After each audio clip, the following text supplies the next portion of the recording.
The Dead Pair Podcast is fueled by Fiocchi. Paul?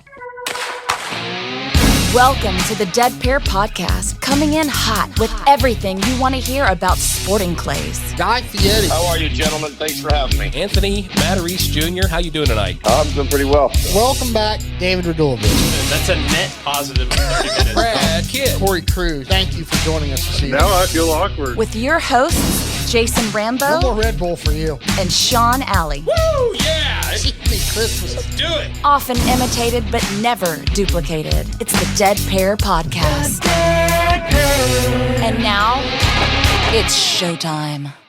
Happy New Year, Mr. Alley. Yes, it is 2023. And were you paying attention to that intro? Yes, I was. Got some changes. Yes, we do. Welcome, Fiocchi USA. This is exciting. Yes, indeed. Excited to start a new year, new company with us. We appreciate their support moving forward and looking forward to a lot of cool things this year with them. Absolutely.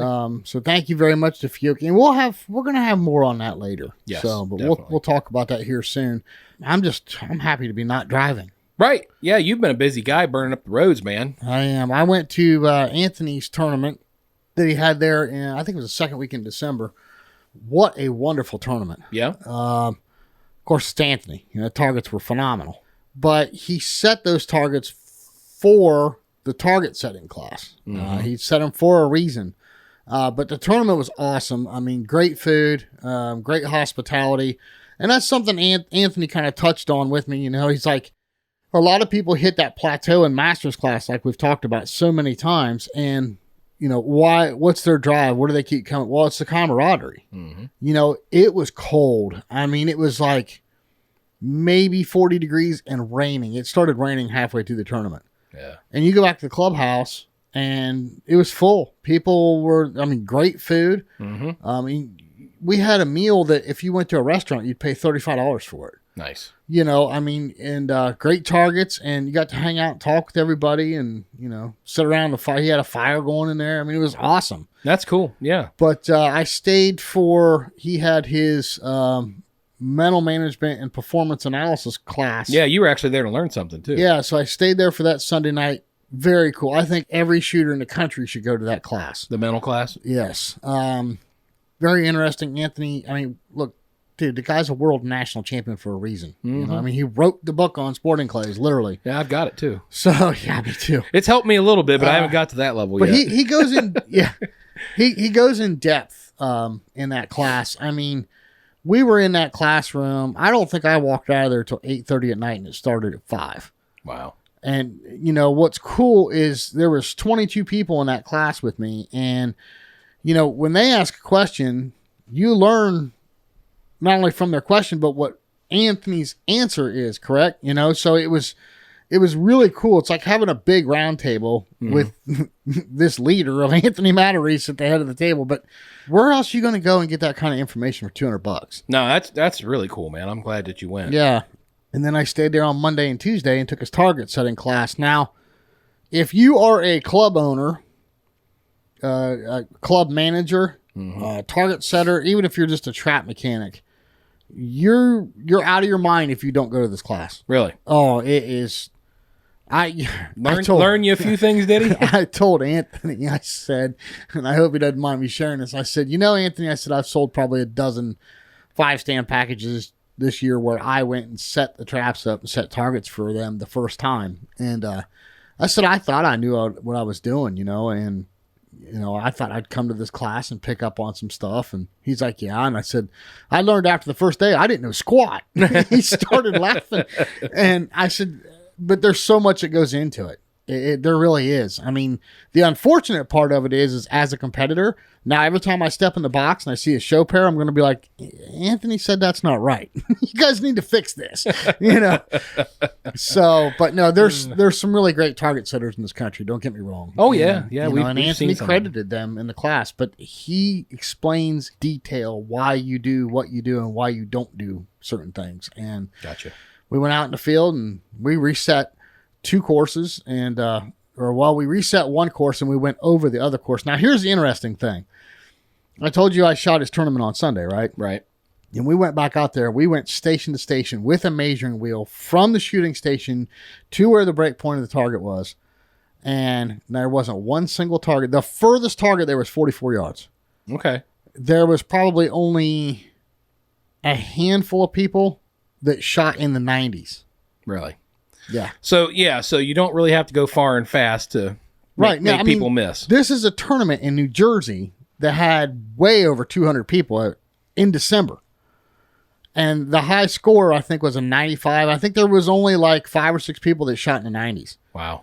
And they weren't like eye tests. They were not. I mean, all his targets were set perfectly.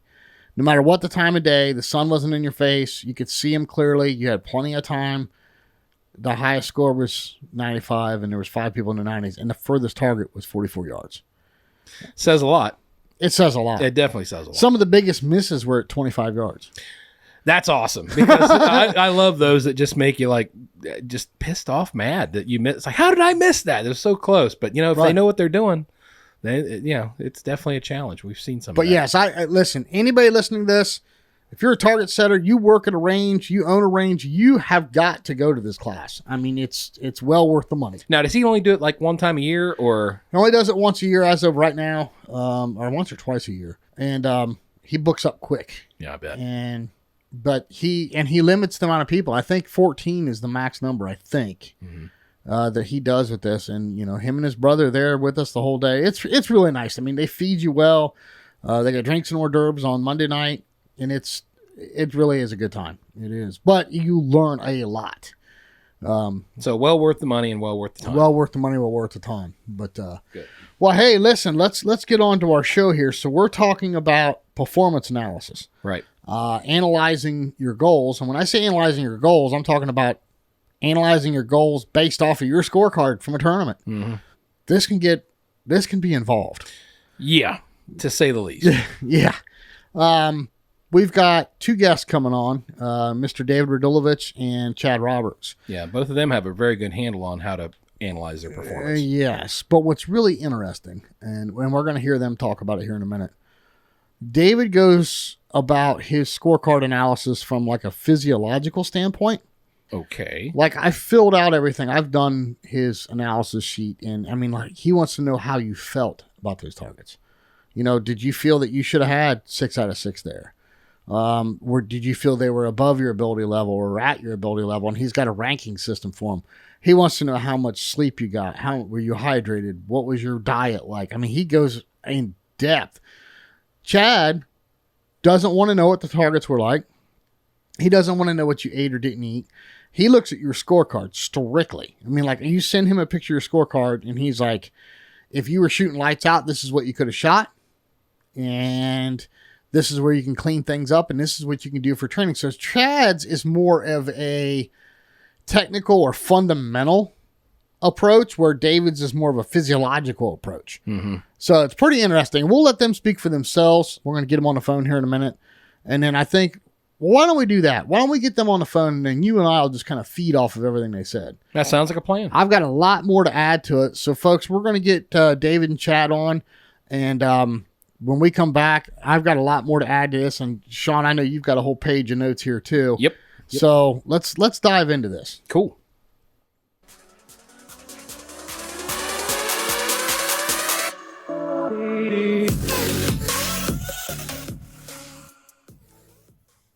Welcome back to the show, Mr. David RADulovich. What's up, buddy? Oh, not much. Just sitting here talking to you guys. Well, Happy New Year, David. Glad to have you back on. I know that we're always excited to have you on the show. So, also, in addition, you're back in the saddle on your own podcast. Is that correct? I am, yes. I'm just starting that up, and it's going to be a little bit different thing. I'm trying not really to make it actually a podcast. I kind of almost want to make it like a course. And okay. So I'm actually really excited about it because I think that I'm really looking forward to actually incorporating a lot of the stuff that you guys do and to be course material for my podcast. And so having you guys on and using your episodes as like educational content and having people engage in listening to your podcast and my podcast and go back and forth. And so it'll be cool. I'm looking forward to it. Wait a minute. I just want to clarify. You actually want me and Jason to join you on something? Well, Jason you know- sent me a really large check last week, and he said, "Please." Oh yeah. Hey, That's Dave- where that money went Hey, to. Okay, hey, all right. David, it's your live, brother. You can tell it any way you want. So I'm just, you talked about being excited about your podcast. I'm just most excited you answered the phone tonight. Oh, geez. Yeah. I do want to announce, by the way, David, you have been formally demoted.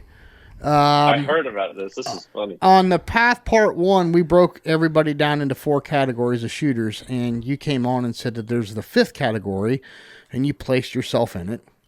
And you said, and I quote, "If you miss your buddy's wedding to go to a shoot, then you would be in the 5th category." I know where you're going with this. So at the night shoot at Cardinal Center, after the shoot's all done, we're all sitting around the table having a drink, and everybody goes, "Hey, where's David?" And I said, "He went to his buddy's wedding."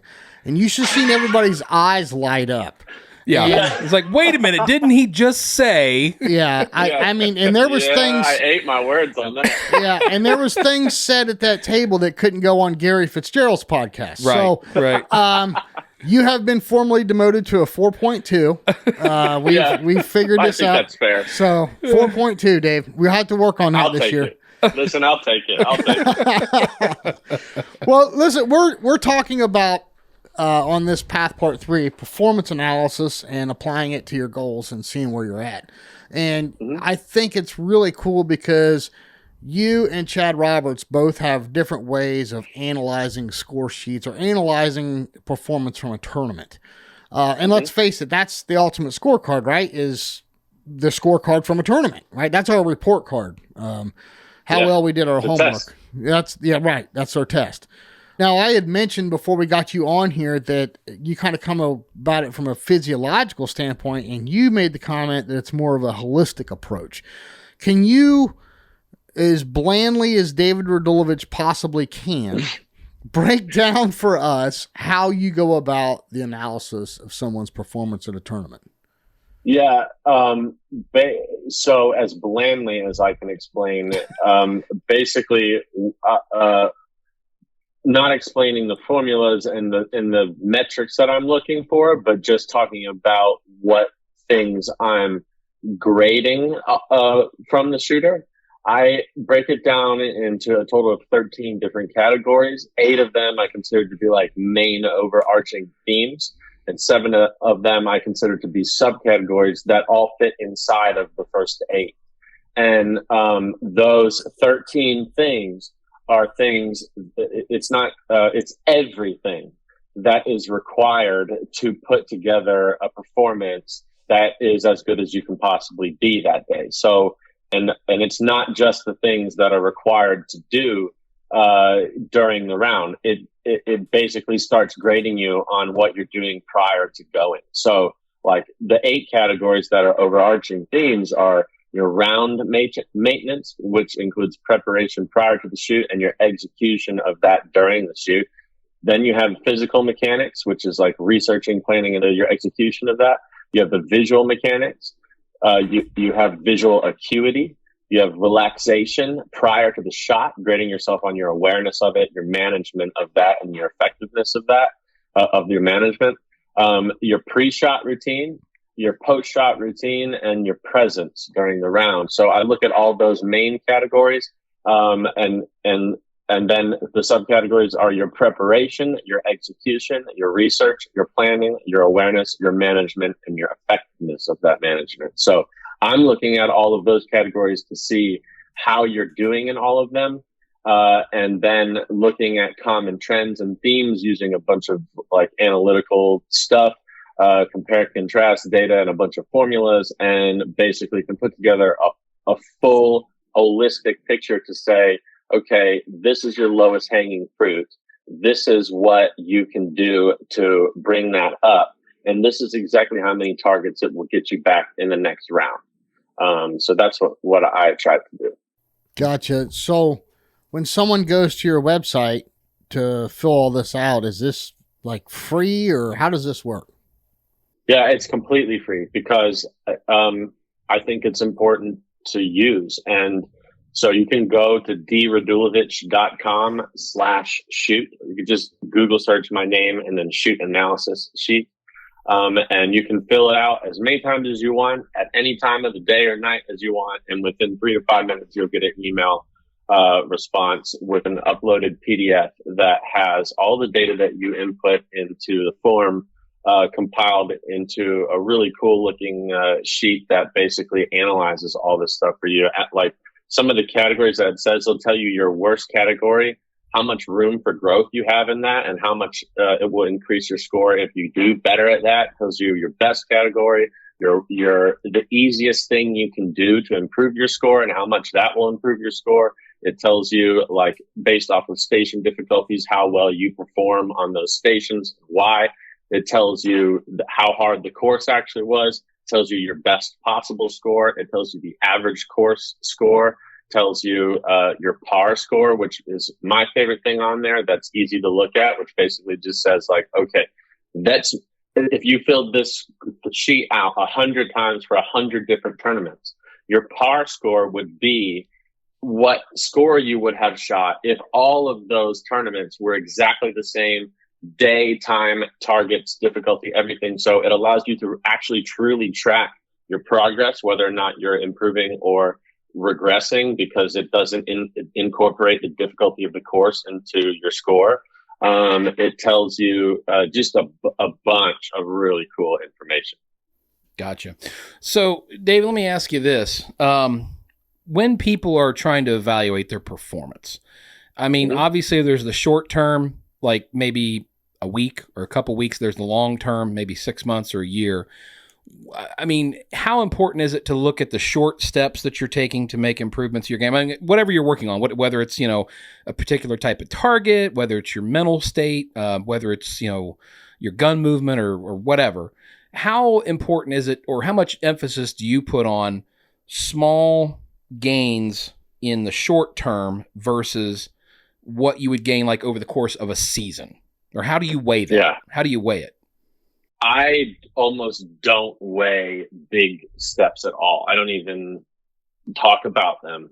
In fact, what I tell people to do with this shoot analysis sheet is when the email that you get has, I think, like 5 or 7 pages of a PDF. Okay. On the second page, it has all the categories and subcategories listed with a very small blank comment box right next to each one. And what I tell people to do is go, like every category. So for example, it measures you on your physical mechanics. So that's like your technique that you're using. Mm-hmm. It asks you 11 questions about that. Like, how well did you do this? How well did you do that? And there's simple things like what you would imagine would be in techniques, like hold point, break point, hand speed, rotation speed, balance, simple things about your mechanics. But it will go through and it has comments, but it summarizes, instead of saying like put a comment for a whole point, it just says physical mechanics, research phase, planning phase, and execution. What I tell people to do is go in and in the smallest succinct way possible, put a bullet point there for just one comment that they can do to make whatever that average score is in that subcategory. Say you have an 8.5 out of 10 is what it's saying that your average score is in that whole category. Mm-hmm. What can you do to make that a 9.5? Just one simple thing. And go through all the categories with all the comments, so the 13 different lines, and write one word or sentence that you can do to improve every one of those little things by 1 point of an average. And based off of, all of this data that I've used for so long, when you're filling these sheets out, your analysis percent is within 5% of your actual score. So if you shoot an 85 on the course, when you go through and without any ego answer these questions, you're going to get anywhere from an 80 to a 90% if you do it right in your analysis percent. So we know it's directly correlated to how well you do these things equals how well you shoot. So what I say is if you focus on the little tiny things, little ones, and just try to make small improvements, but you do it in a way that encompasses the whole game, all of the important things. If you actually, the next time you go out to shoot, can do every one of those 13 comments that you have perfectly, then that will influence your score plus or minus, hopefully plus 5%, because there's, like you're just going to be doing those things better. So I believe if you try to focus on one big goal, your question can be related to goal setting too. If I say, I want to win a world championship, that's my goal by the end of the year. Well, how the heck am I going to do that? And if I don't put all the little steps to be able to do that, I'm never going to accomplish that goal. Okay. You know? Yeah. I got you. Well, David, you've definitely broken this down. Did you come up with some of these algorithms on your own, or how did you go about this? Yeah, it seems pretty complicated. Oh my God, Jason, I'm not kidding you. When people get the email, it's just a PDF, so they don't see the background behind it. Uh-huh. One of these formulas to analyze a specific variable that will tell you. One of them, if I click the Excel box in Excel and copy and paste the formula and put it in Microsoft Word, single space, 12-point font, it's 7 pages long. Shoo. So, holy cow!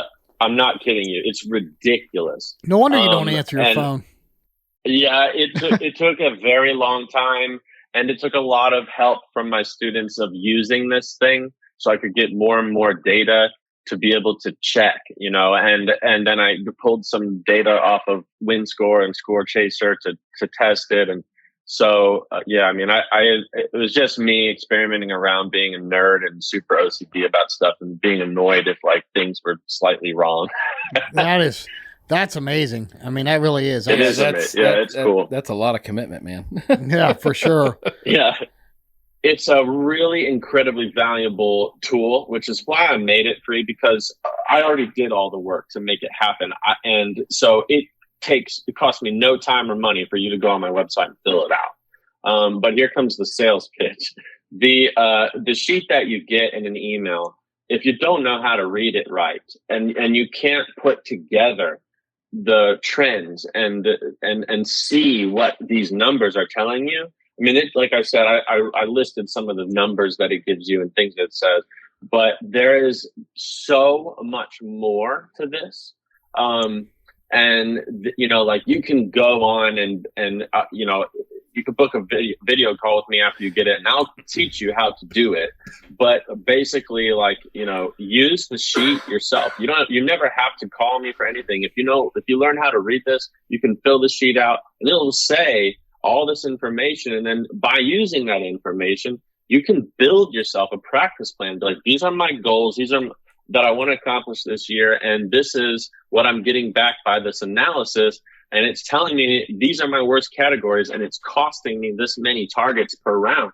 I'm going to put together a training plan to make myself better in these categories, so it's really cool. That is cool. It's very cool. Well, and a person's got to be really honest to be able to sit there and admit to themselves what they're doing wrong or what they think they're doing wrong, right? I mean, that's... You cannot let ego influence anything when you're reading. Right, and that's what I was trying to say. No. It's not going to help you if you're going to lie.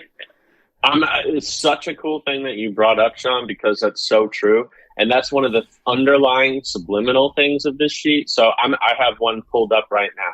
And I'm looking at one, and this person shot an 81, and their shooter analysis score was 42%. So they graded themselves 42% out of 100% on the analysis part, and their scorecard is an 81. I just told you that if you do it right, it's within 5% of those two numbers.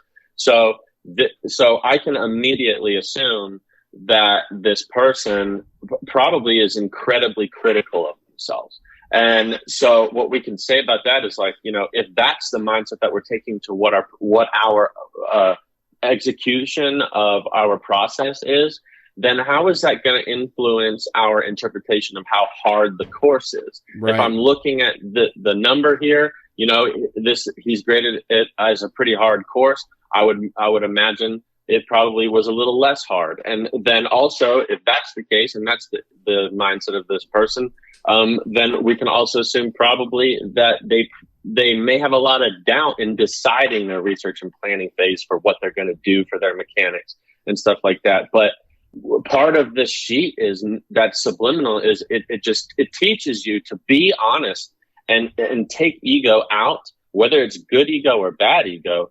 It teaches you to take it out, because as you see those two percentages get closer, you start to learn, I'm getting better at giving myself a self-analysis. And why is that important? Because it helps you in your round strategy. If I don't have a very good understanding of exactly what I'm good and bad at, then how am I supposed to make the right choice for what to do when I see a specific target? Yeah. If I overestimate my ability, I'm going to choose the wrong thing. If I underestimate my ability, I'm going to be too cautious. So that in itself is a very important skill set.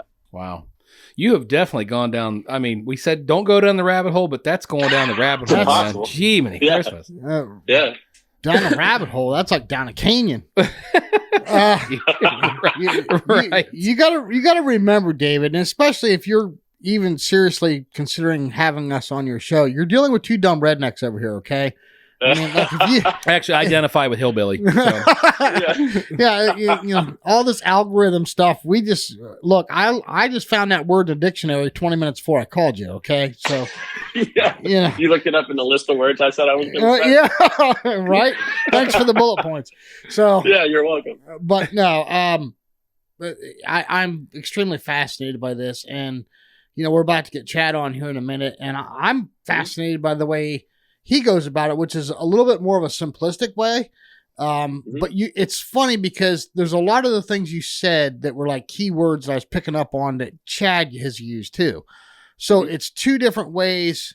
You know, you can get to the number 100 several different ways, right? And you guys are both getting to 100, but it's just in a different route.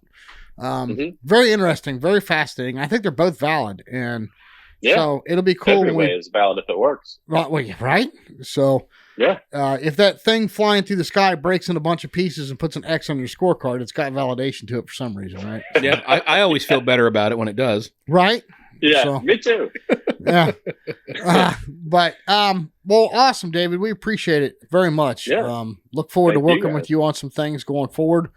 Yes. Wish you the best of luck in your new adventure. I don't want to call it a podcast, video cast. Was that what you'd call it? I think it's probably fair to say podcast, but it's just going to basically, it's going to be built around a huge amount of participation from everyone listening, and participation both outside when they're listening and also in the episodes. I'm going to be pulling in people like a class. Very cool. Well, we're all looking very much forward to it because I know you've got a lot of knowledge, David, and it's awesome that you're sharing it with everybody. Oh, thank you. Are you still trying to make Jack Links next month? That's the plan. Oh boy. He said that's the plan. He didn't say he's loaded and locked in. He just said that's the plan. Cool. Well, hopefully we'll see you and your little furry buddy down there. Yeah, absolutely.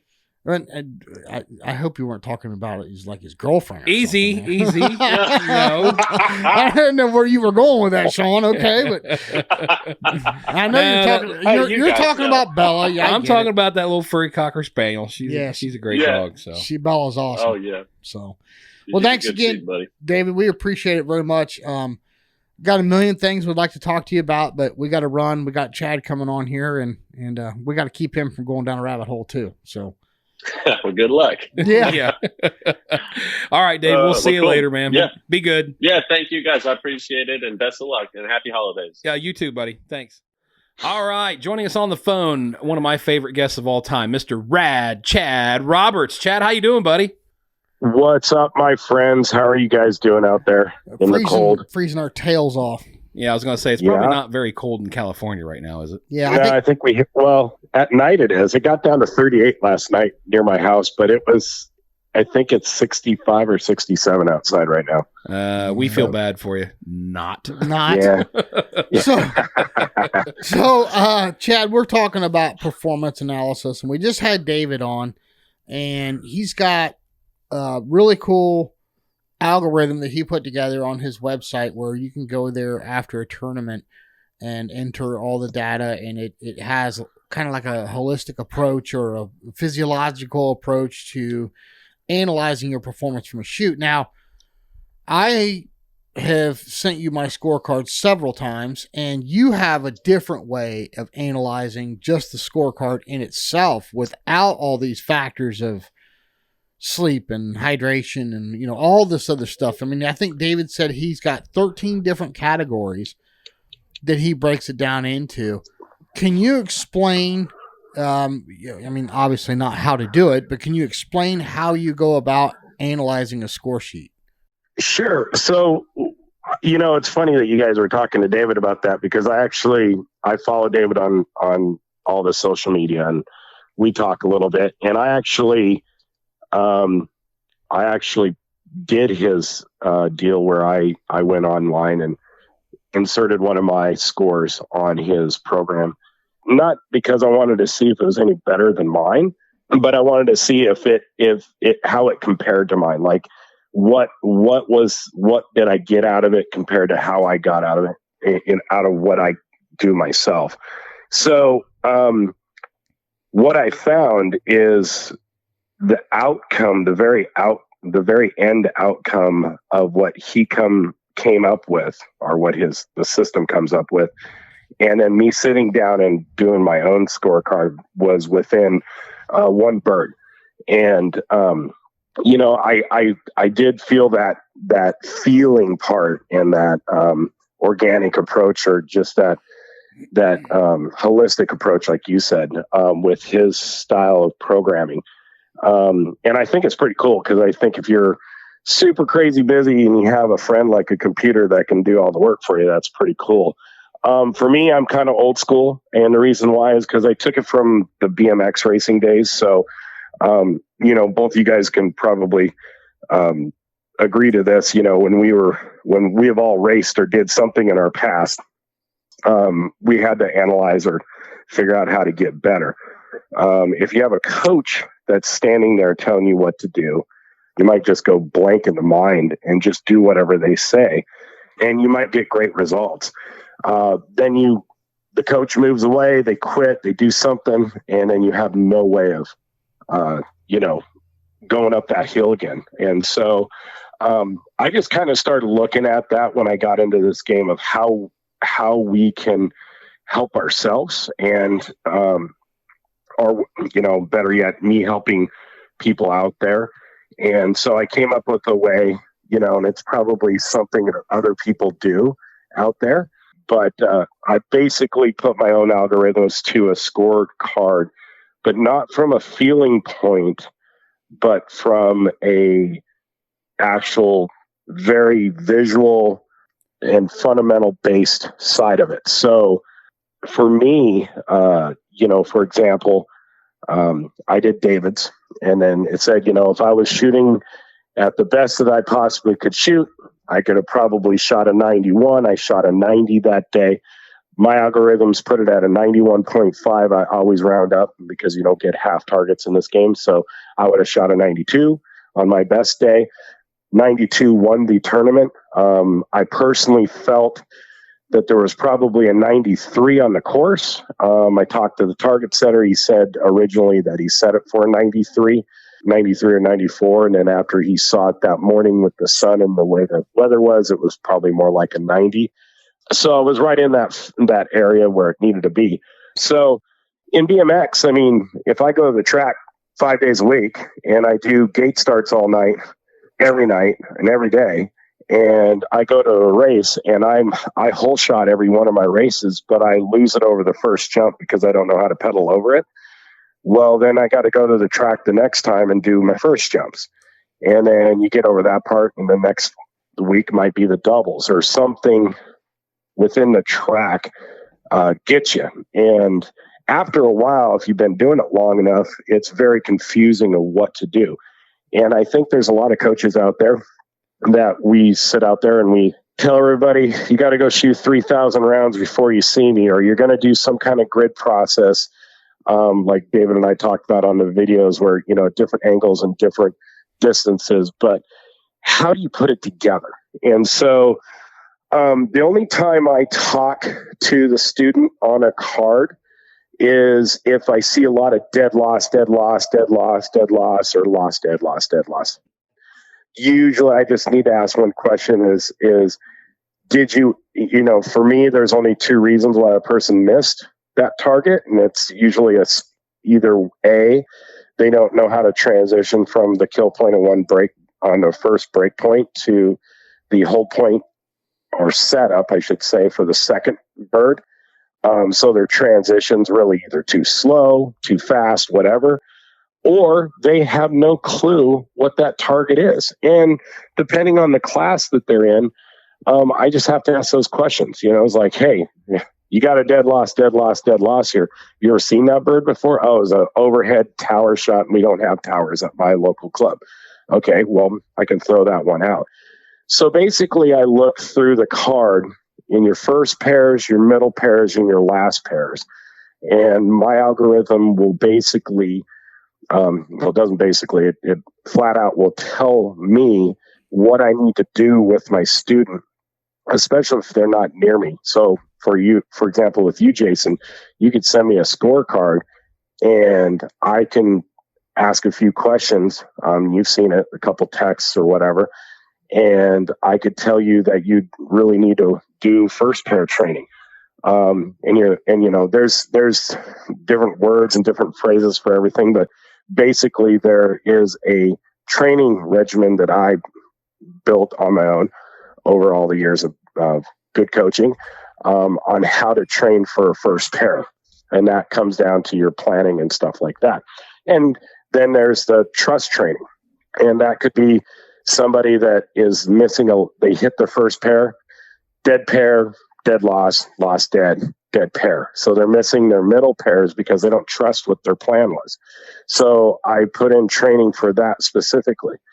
If they're not doing well and, they go dead pair, lost, dead pair, lost, dead pair, lost pair, and they're missing everything in the last pair, well, then I know that I need to give them a different training program to teach them how to execute shots in a long run so they can not have that anxiety towards that last pair.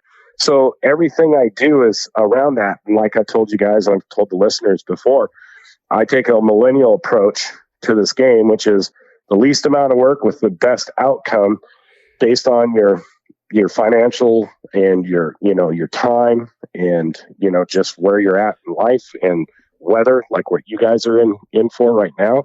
So when you do get out there, I don't want somebody training on one thing when they actually should be training on another thing. I want to be able to get them the results that they need.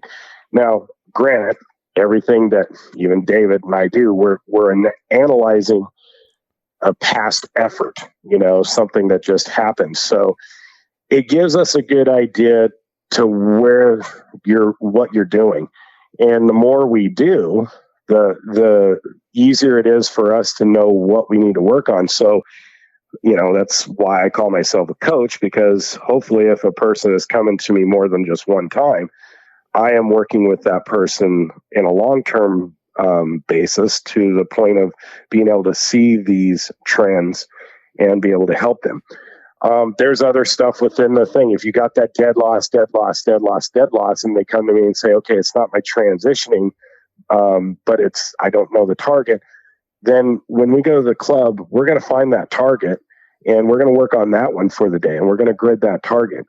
If it's a transition, then maybe we'll do some transitional grid training. Maybe you're doing great with shooting 98s all the time or 99s. And you're just, I like where I'm at, Chad. I just want to keep the power down, keep the foot on the throttle. What do?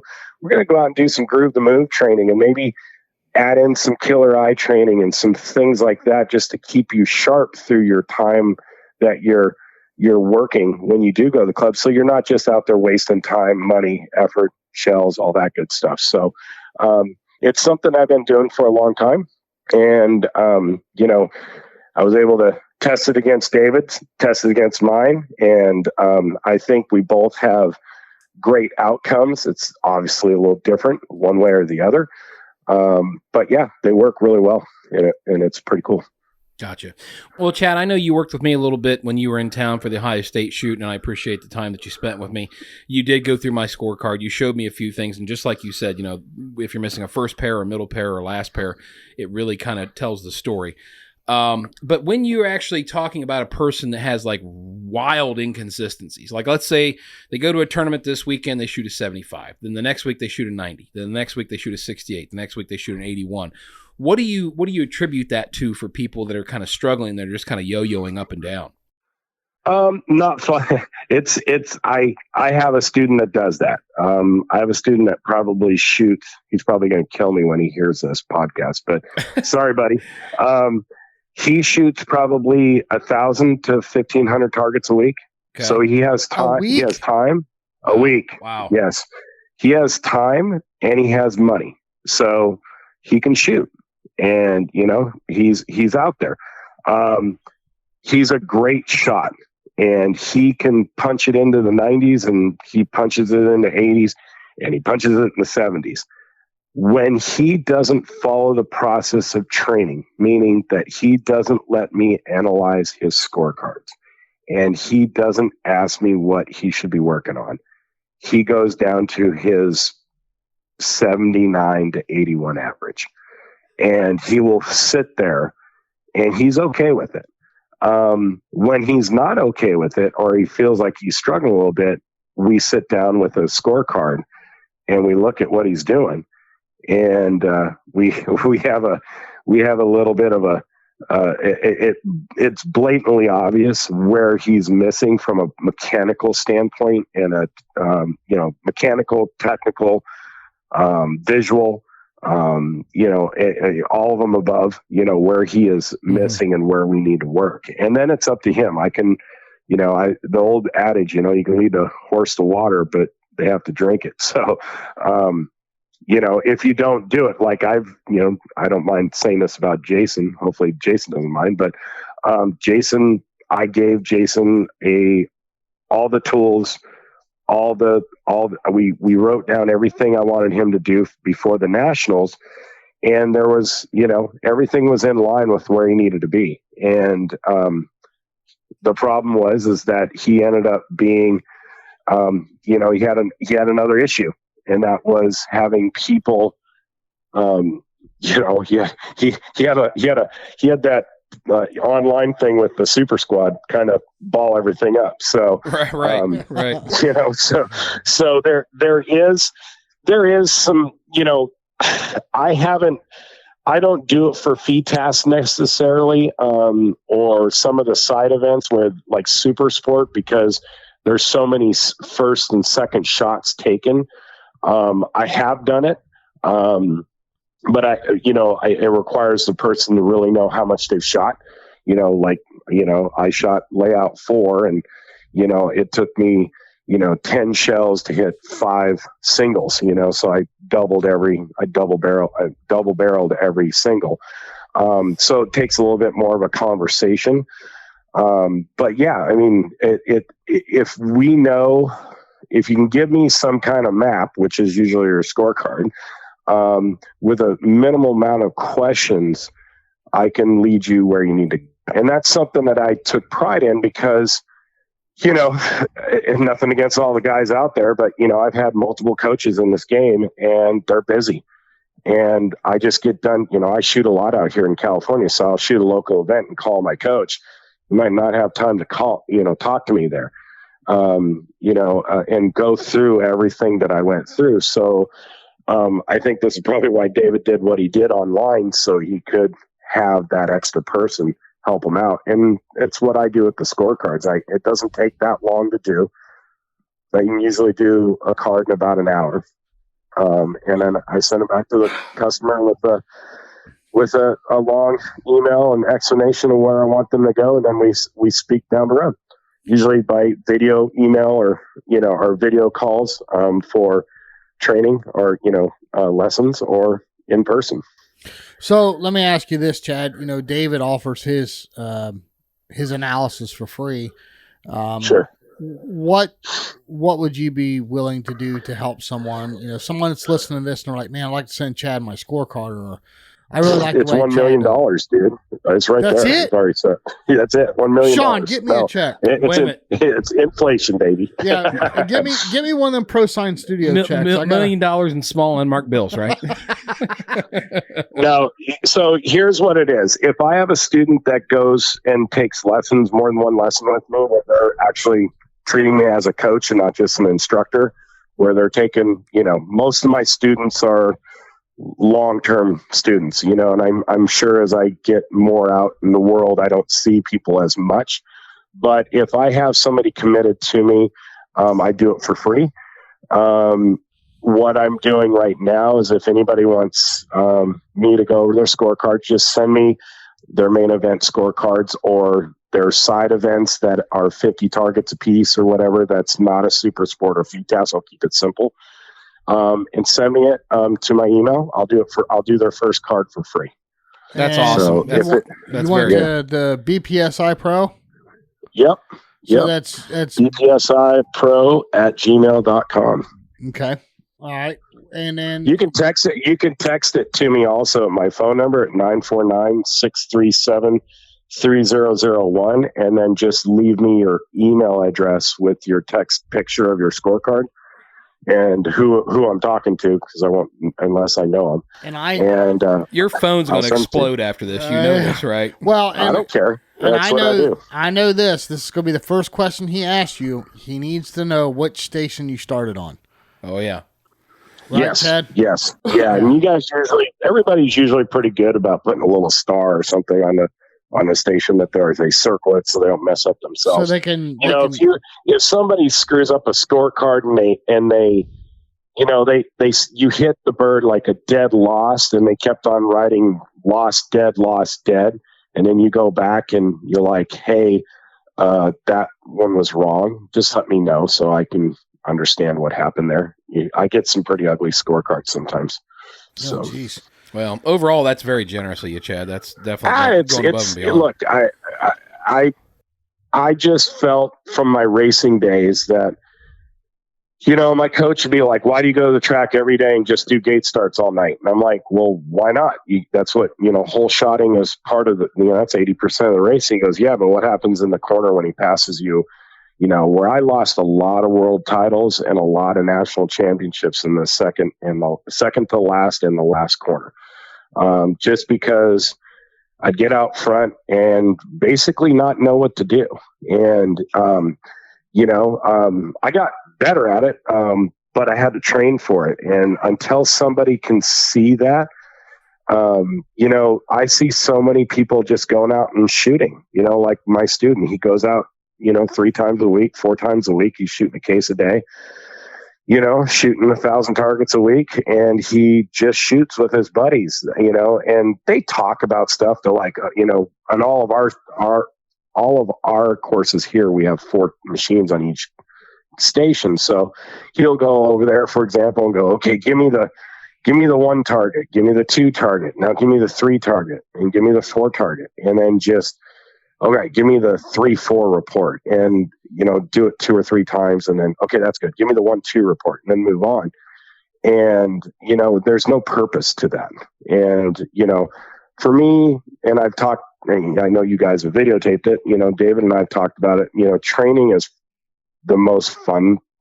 That's probably the most fun for me outside of winning. I think everybody likes to win. I'm very competitive, but I love to train. And I don't want to, man, when I first started this game, I blew a lot of ammo and I didn't know why. And I'm not saying that won't make you better. If you go out and shoot 100,000 rounds, you're obviously going to figure something out on your own. And I think there's people that do it, but I also think But with ammo prices, if you had a purpose for every round you were dropping in the chamber, exactly. If you every round you dropped in the chamber, if you had a direction before you closed that gun and called pull in practice, I think you would be much further ahead than just going out there and burning powder at $100 a flat average. Right. Oh, for sure. Compared to 2 years ago when it was $50 a flat average. Yeah, or put it this way, 2 years ago, 25 cents a round. Today, 50, 60 cents a round. For the targets? Right. Yeah. No, I'm saying for the shells. Oh, well, yeah. For the shells. Yeah. Well, I mean, look, I mean, you guys can go out, and I know you both did all the stories you told me, you guys went out and shot, right? I mean, hell yeah. Whether you shoot 100 targets or 1,000 targets, if you just go out and shoot with not a purpose, and unfortunately not everybody knows the purpose, and unfortunately not everybody's going to tell you what you should be doing. They'll stand behind you and give you a couple pointers, but are they really helping you achieve whatever goal that you have? And, if I was able to tell you what you need to work on, and then you go the next shoot and you do better on the things that I asked you to work on, because you work them in your training program, you're going to feel that much more confident. And then you're going to bring that into now, I did awesome except 2 stations. Okay, what'd you get? Oh, dead loss. Oh, wow, it was a tower shot. Yeah, we don't have those here. Well, can you get one? Probably not. Then I'm not going to stress about, trying to help this person get over a tower shot. That, the best thing you do is go to more shoots that they have towers. If you can't get to them, sorry, buddy, let's clean up somewhere else on your scorecard.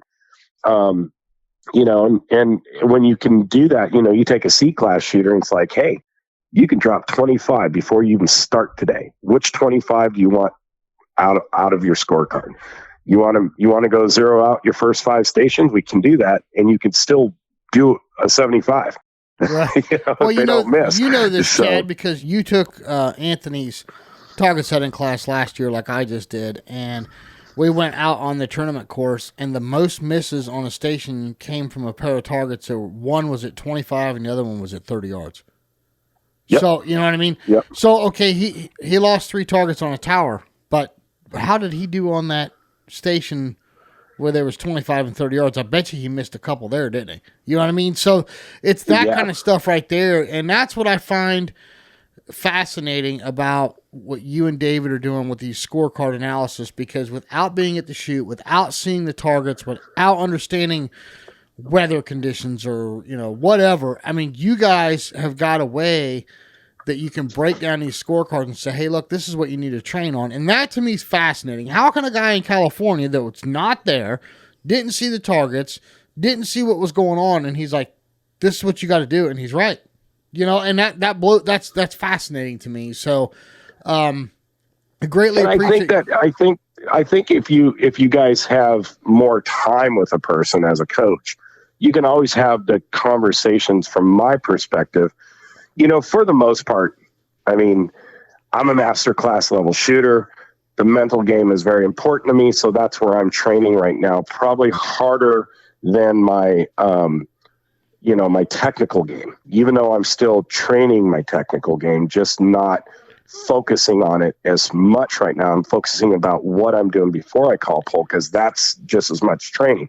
Right. But I see so many people that, they're lower class and nothing against them, but they're going through these crazy pre-shot routines and doing all this stuff. And it's like, man, your feet are wrong. Your fundamentals are wrong. So let's get that fixed. Let's get your technical side. Right. So at least you understand how to do a swing through or pull away or maintain or whatever you're going to do.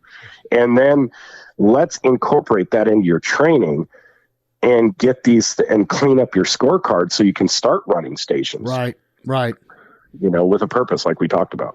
Yeah, no, that's awesome, Chad. And we're going to dive a lot more into this. You brought up the mental training. I'm glad you stopped where you did. I don't want you letting the cat out of the bag just yet. But we got some big stuff coming about that, and looking forward to doing that with you in the near future. But yeah, it'll be awesome.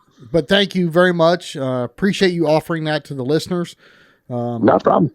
And I hope hit me up, guys. I would love to talk to everybody out there. It's amazing what you can show somebody with just that. I mean, even David took a lot more self-analyzing about the feel and everything of how I was feeling and what I was doing, on everything I did. And I thought that was really an interesting approach to it. I take all the feeling out of it. I keep it black and white. There's enough, there's David out there for you for that one.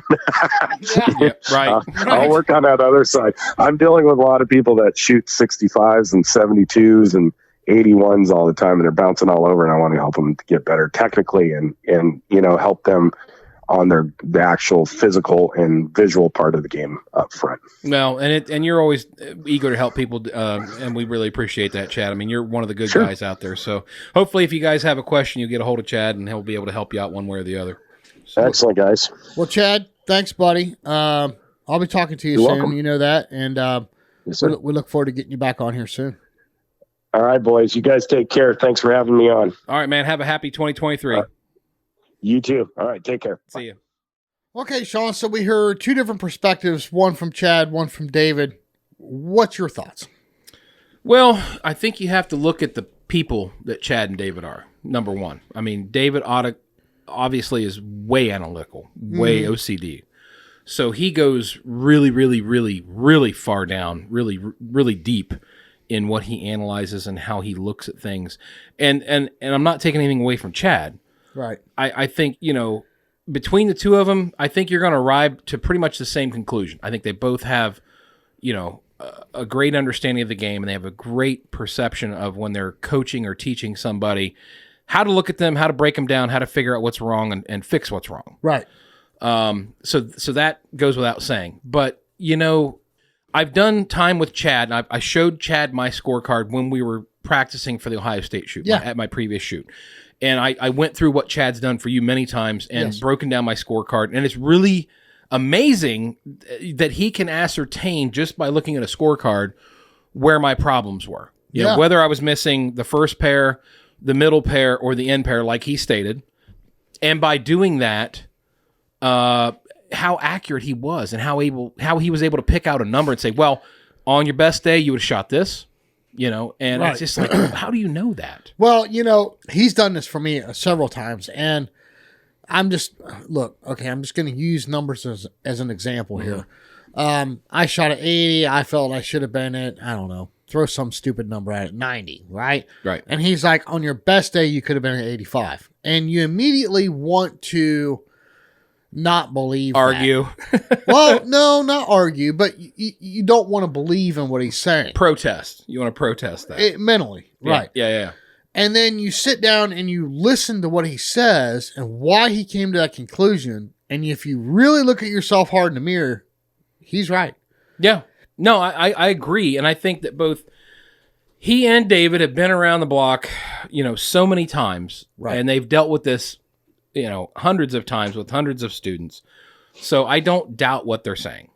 Right. And it's just like you said, it's a different way of looking at it because David's perspective is one thing, Chad's perspective is another, but it's amazing. It's almost uncanny how close they actually came. If you actually gave your scorecard to each of them, I think they would be within just a couple targets of one another when they analyzed your scorecard. Yeah. Seriously. Well, and then here's the other thing too, is it's not just the number at the end that they come up with that what you could have shot. Mm-hmm. It's what you need to do to fix it.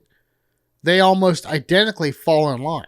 Well, and what's amazing with Chad to me, and I haven't had my scorecard analyzed by David. I mean, I think you have, or you're in the process of getting it done, or you're waiting. Yeah, I'm still on the wait list. Your wait list or whatever. But it's really uncanny. I mean, that Chad can look at my scorecard not knowing anything about what the targets were, just based on my feedback and me talking to him and saying, okay, what station did you start at? And he goes through yada, yada, yada. Okay, you missed this one here, you missed one there, you missed two there, blah, blah, blah. So, this is where you should have been if you shot your best. And you're like, wow, really? Yeah. And it's just like, well, how do you put a number on that? But these guys have done it just so much that they have confidence in what they're talking about. And they're probably right. I mean, right. I have no doubt they're right.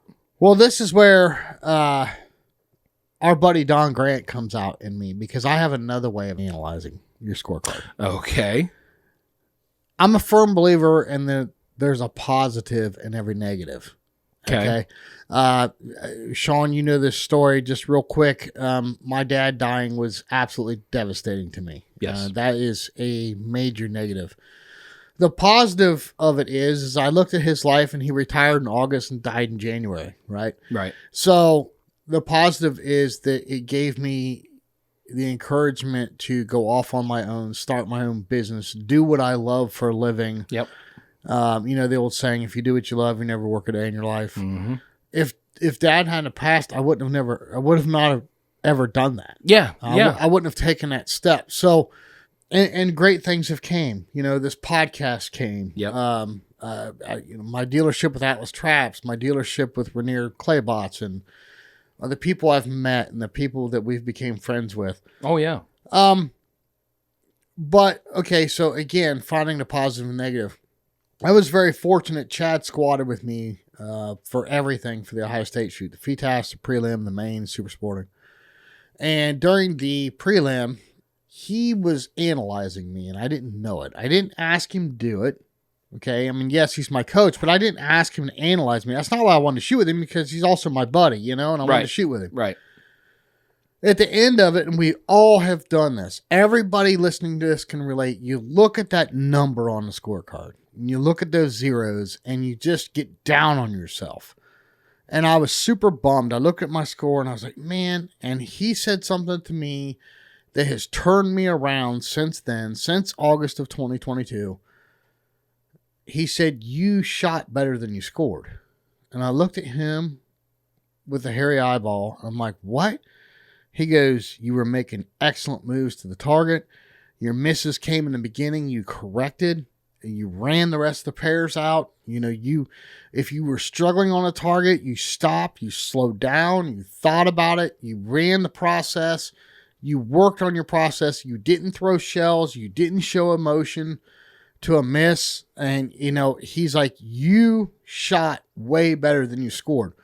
That's taking a positive. Okay, that's something to build on. Right. If you look at your scorecard every time you shoot a tournament and you're bummed because you think you should have had 5 more targets or whatever, you're not learning from that. You're not.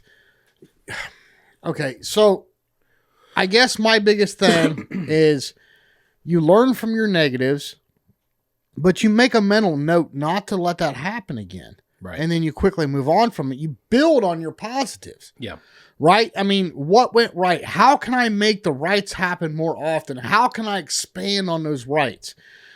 Build on your strength. You work on your weaknesses, but you also need to build on your strength. So that's how mentally I look at my scorecards now. Gotcha. Before it was, and we all do it, you go through and count the zeros and you subtract them from 100 and that's your score, right? Mm-hmm.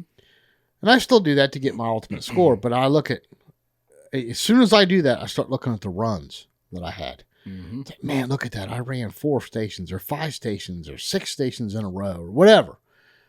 That's what you need to build on. I think that positive mindset. And look, guys, I'm not trying to get deep, guys and gals, sorry. I'm not trying to get deep here, but this is something you really need to do. Yeah. And I don't care if you're a category 1, 2, 3, or 4 shooter or David's 4.2. You need to do this. I mean, you have to. Well, and I think, like I told David, how many people are really truly honest with themselves? Right. Because there's many times that I've thought that, I shot an 82 or an 83 and I should have shot a 90. Should I have? Right. That's the question you really got to ask yourself. Should I have? Did I deserve to shoot a 90? Was it me? Was it the day? Was it the targets? What was off? If I shot a 90, what was I missing? Right. And that's the whole thing. I mean, that's where you got to really be honest with yourself and break it down as like, is it something because it was beyond my ability? Or was I doing something wrong? Yeah. That's where you really got to be honest with yourself. But then this all focuses back on your goals, right? We all set goals. So if you're a guy, let's say your goal is to shoot 75% average for the year, right? And you've been shooting a 70 and you're thinking, well, how does this apply to me? Or, I'm still not getting the gist of this podcast. Well, if you just got done shooting and you're at a 68, you got some work to do. Absolutely. If you just got done shooting and you're at an 80, well, then you're on the right track to building that 75% average. Well, and that's the one thing that I think me personally, I've been struggling with is consistency. I know I'm a pretty decent shooter. I'm not anywhere near the top of the game, and I'm not trying to say I am. But it's frustrating to go out and have a bad day, as I call it. Right. But really, am I being honest with myself saying I had a bad day? Or was I just not doing the stuff that I should have been doing? Sean, just my honest opinion, for whatever it's worth to everybody, I think you build consistency through commitment. Yeah. Yeah. If you're a guy that just goes tournament to tournament and you never touch your gun in between, how can you expect to do any better? And that's a very good point, because I know the difference between me and you this year, or well, at least in 2022, you definitely had a lot more time in the saddle. You were out there working hard, you were grinding, you were practicing in your driveway and on your traps and stuff. Me, unfortunately, for whatever excuse I want to give, I just didn't have as much time, or I didn't put as much time into it as I should have. Right. But you know what? With that being said, I learned a valuable lesson this year. Even though I burned a lot of powder, just because you're doing a lot more doesn't mean you're getting a lot more done. Yeah. You know, I mean, think about it. Shooting for the sake of shooting is not the answer. Right. If you're going out and shooting rounds with your buddies, just like Chad talked about his student was doing, and I know who he's talking about, and he's a great guy. And I know Chad didn't mean any ill will towards him, but he goes out and shoots with his buddies, and that's not really practicing with a purpose. Yeah. You know, just because like I said, just because you're doing a lot more doesn't mean you're getting a lot more done. A dumb analysis of this would be running on a treadmill. You can run on a treadmill for an hour, but you're not, at the end of the day, you're still in the same spot. You're not getting anywhere, are you? Right. Okay. Right. So, you know, this is where I think in practice, you know, every time you close the gun before you call pull, it better be for a purpose. And I said this when we had Chad on the phone, you know, just burning lots of powder does not accomplish anything. I mean, you may pick up something. Well, and I would almost argue that, you know, go back to our first podcast where we actually broke people out into the categories. If you're a level 1 shooter and you're really not spending that much time at the range to begin with, burning powder is going to be probably a benefit to you to a degree. As long as you're burning that powder correctly. Yeah. I mean, if you're practicing, it's great. But once you get to a point like where me and you are, and we're pretty decent shots, we've seen most of the tournament presentations that are out there, it's not that we can't hit a target. Right. It's that are we doing everything else leading up to the pulling of the trigger that is right? And that's where you got to be honest with yourself. How many times have you seen somebody that breaks targets and you're looking at them, their body position, their body English, everything, and it's like, how in the world is that guy hitting that target? Yeah. You know what I mean? Yeah. So he may be putting an X on the scorecard, but he's not doing it correctly. Now, where that's going to bite him is somewhere in that round. He didn't run the 6 out of 6 or the 8 out of 8. Yeah, there was something technical. There was some kind of fundamental issue that caused the miss. Right. So maybe that guy needs to work about his posture and his stance. Yeah. Or maybe it's his gun mount. Maybe it's his hold points, you know, and getting in line for his break points. Or transition points. I mean, there's so much to this game if you break it down. There really is. Oh, yes. Now, look, if you're still category 1 and you're like, oh my gosh, this sounds complicated. It's not that it's complicated, but you got to break down everything. Right. Okay? Walking to the end of your driveway to pick up the newspaper is the simplest thing in the world to do.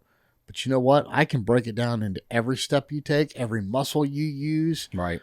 The way you bent over to pick up the paper, the possibility of a car running off the road and hitting you. I mean, you can break it down into a million different ways. Yeah. But if you're serious about improving yourself, whether you take one of these things or all of these things and you apply it to your practice and your training, it will help you to improve. Yeah. And that's why we are here at the Dead Pair Podcast, Sean and Ellie, for the 2023 season. Here we go again. Here we go. We're trying to bring you good information that will help you. And hopefully a lot of you will find good information in this because, you know, this 4-part series of The Path has been something me and Jason have worked on for months. Oh, my goodness. And like I said, we are only here trying to help. We're not trying to necessarily preach. But, again, that's why we bring people on like David and Chad to kind of get a little bit more validation to what we're talking about. And the hours of research that we've put into everything we're saying, it's not that we're just coming up with this on our own. We've put a lot into this. Oh, yeah. And, you know, Sean, the cool side effect of this is I've learned a lot in this process. Yeah. And we still got one more show to go in the Path series. So I hope you guys are enjoying this, guys and gals. Sorry. And we hope you're getting something out of this. We have got so much cool stuff planned for this year. I'm really excited about it, Sean. I'm excited to get the season started. Heck yeah. Excited to get out and start shooting some more. I just wish this weather and excited to go down south to Florida in February. Yes, and never come home. Yeah, if we can do that. Just need to win that Mega Millions down there, and then I'm like, right? I ain't going home. So, but no, seriously, guys, if you don't take anything else out of this podcast, whether it's shooting or life in general, think about what I said. You know, learn from your negatives, build on your positives. Yeah. And, you know, a positive mindset, I think I guarantee if you cornered David and you said your life depends on it right now, you got to answer me honestly. I think he would tell you that a positive mindset in a tournament will outweigh a skill set. Probably 1.5 to 1. And that's probably true, because think how many times you go out there and practice and things work perfectly. And then when you get to the tournament and all the pressure and all the mental stuff's going on, and it's like, wait a minute. Right. Wait a minute. Yeah. The guy cut you off on the way there, and somebody took your favorite golf cart when you got to the club, and then, the guy next to you is chewing his gum too loud, and Right. it goes on and on. So, but yeah, I mean, it's just, listen, we want everybody to enjoy this sport. We want everybody to have fun and love it as much as we do. And we hope we can bring you some things. Yeah, and I think that the basic reality, if you can just sum it up in a word, what you put in it is what you get out of it. Absolutely. And speaking of what you put into it, we've got some sponsors that put a lot into us, and a lot of faith and a lot of support that they give us. Yes, and, they do. Truly appreciate them. Welcome aboard, Fiocchi USA. Definitely. Looking forward to some great things with them throughout the course of the year. Of course, we have Bear Pelt. Love us some Eric and Heather Roden. They're great people. Negrini. Love my Negrini case. Can't go to a tournament without a Negrini case. And I'm still waiting on ProSign Studios to cut the check for that carbon fiber case. Yeah, it's there's some processing going on. I gotta get my people with your people, and we'll see if we can work on that. All right. Well, in the meantime, I'll work on an Atlas trap for you. Yep, gotcha. Can't forget to pack your RE Ranger glasses. Oh my goodness, Sean. They have. You know what? I better shut up. Sarah's going to call me if I say something I shouldn't. Yeah, don't do it. We got some exciting news coming. Yep, we do. Ranger. We do. We'll have another giveaway coming too. Yep. So that's cool. And then of course, white flyer targets. Yep. Sean, love to blow them up, brother. Yep. And then keep those ears safe with Odo Pro Technologies. Oh my! How could you not love those girls? They're great. Aren't they fun? They're great. They're such good people to I be gotta with. be careful because my wife might take that the wrong way, but I mean it in all fairness. I mean, they are just great people. They really are. They really are. They really are. And of course, Don Grant. Yeah. We love us some Don Grant. Yeah, Don is definitely the glue that holds everything together. That's an understatement. That's a lot of glue for us. Because if it wasn't for Don Grant, I'd be in a nut house for 2022. So, yeah, thank you very much to all of our sponsors. Of course, Wooly Shooting. Yeah. I mean, my goodness. I mean, you talk about some awesome people. Those guys know their stuff, man. And if you ever want a firearm, just reach out to them. They'll help you out. They'll get you in the right gun. Rhino Chokes. Dude, they've got something coming out this year. I am so stoked about this. You know what? I'm going to get a phone call. Apologies, Scott, Matt, Jody. Yeah, I'm going to get a phone call if I say too much more. So I'm not going to say. They've got something coming out that's going to rock the industry as far as chokes goes. Yep, it's pretty cool. Yeah, it's pretty cool. I'm excited about that. Of course, Score Chaser. We're going to keep doing tourney talk. You know, Casey Chase, she's been awesome to work with. We have a lot of fun working with her. So really excited about the 2023 season. Lots of big stuff coming for everybody out there. Again, we really appreciate you guys being listeners. And hopefully we're going to bring information that you guys think is valid, and you'll keep gaining more knowledge and gaining more wisdom from what we're doing and the people that we bring on here. And I got a challenge for you for 2023. Okay, bring it, buddy. I'm going to make it public on the next show. Public. I'm going to make it public on the next show. Okay. And we're going to shake on it. Everybody's going to know about it. And I'm going to hold your feet to the fire on it. Oh, Lord. Are we going to do another make or break contest? Oh, no. This goes way beyond make or break. Yeah. Right. Nah, this is going to be good. But anyway, Sean Alley, what do we tell everybody every week that's still important to this day? Well, it's basically this. We love this sport. We love how much fun it is. Well, why don't you get somebody else involved and show them how much fun it is to do what we do? I mean, right? Get a gun in their hand, go out there and break some targets, watch the smile on their face when it happens. And is there anything better in life, Jason? No, not at all.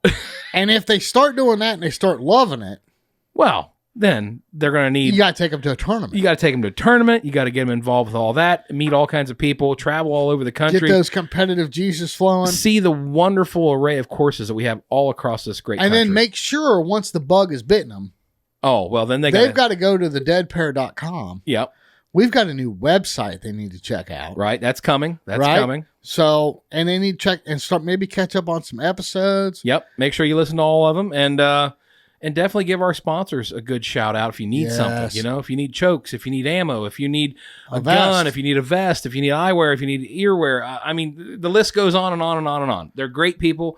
Everybody that supports us, we think they're fantastic people, and we really mean it. We use all the products that they supply, and we believe in them. Absolutely. We believe in them. Well, hey, everyone, until next week. Can't wait to see you all back here again in the 2023 season right here on the Dead Pair Podcast. We'll see you next time on the Dead Pair Podcast. The Dead Pair Podcast is fueled by Fiocchi USA. The Dead Pair theme song was written, arranged, and produced by Toby Tomplay. Special thanks to the following sponsors: Bear Pelt, Negrini, Rhino, Otopro, Dawn Grant, Atlas Trap Company, RE Ranger, Woolly Shooting, and White Flyer Targets.